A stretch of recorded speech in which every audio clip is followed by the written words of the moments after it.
As long as the tachometer moves, we'll be good to go.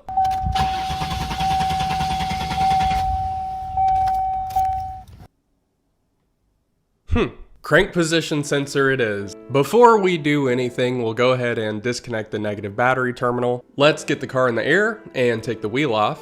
We'll fold the fender liner out of the way in order to gain access to the crank pulley / crank bolt, and the bolt was finger tight. Awesome. Well, it was a good thing it wasn't the ICM, right? We did verify that the pulley was spinning whenever turning over the engine, but it was probably just being held in with friction, the keyway, and a prayer. I did notice that the crank seal did have a minor leak, so we'll go ahead and grab a new one when we grab the new sensor. And while we're at it, we'll go ahead and grab some new belts because these are a little past their wear date. Even with the crank bolt being finger tight, a combination of the O'Reilly's pulley puller, pry tools, an air hammer, and minor vulgarity, we were able to get the crank pulley off in order to gain access to the two 10mm bolts that hold in the crank position sensor. We did note that there was quite a bit of grime built up on the outside of the sensor, likely from a combination of both the crank seal leaking and road grime. And we did also notice that there were some metal shavings that were stuck to the outside of the magnets that are in the crank position sensor.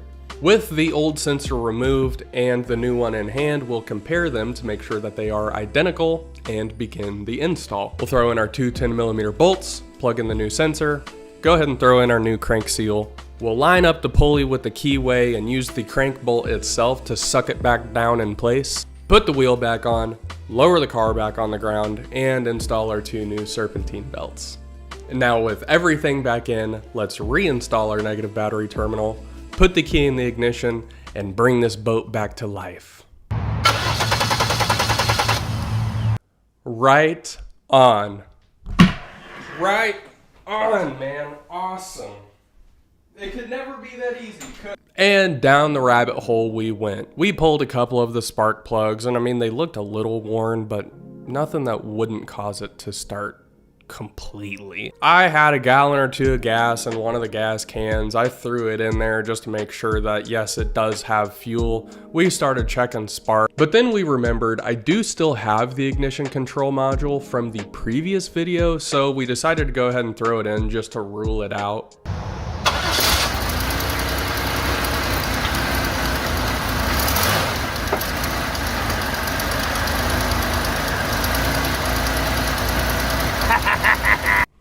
Oh, it's the thing we thought it was originally?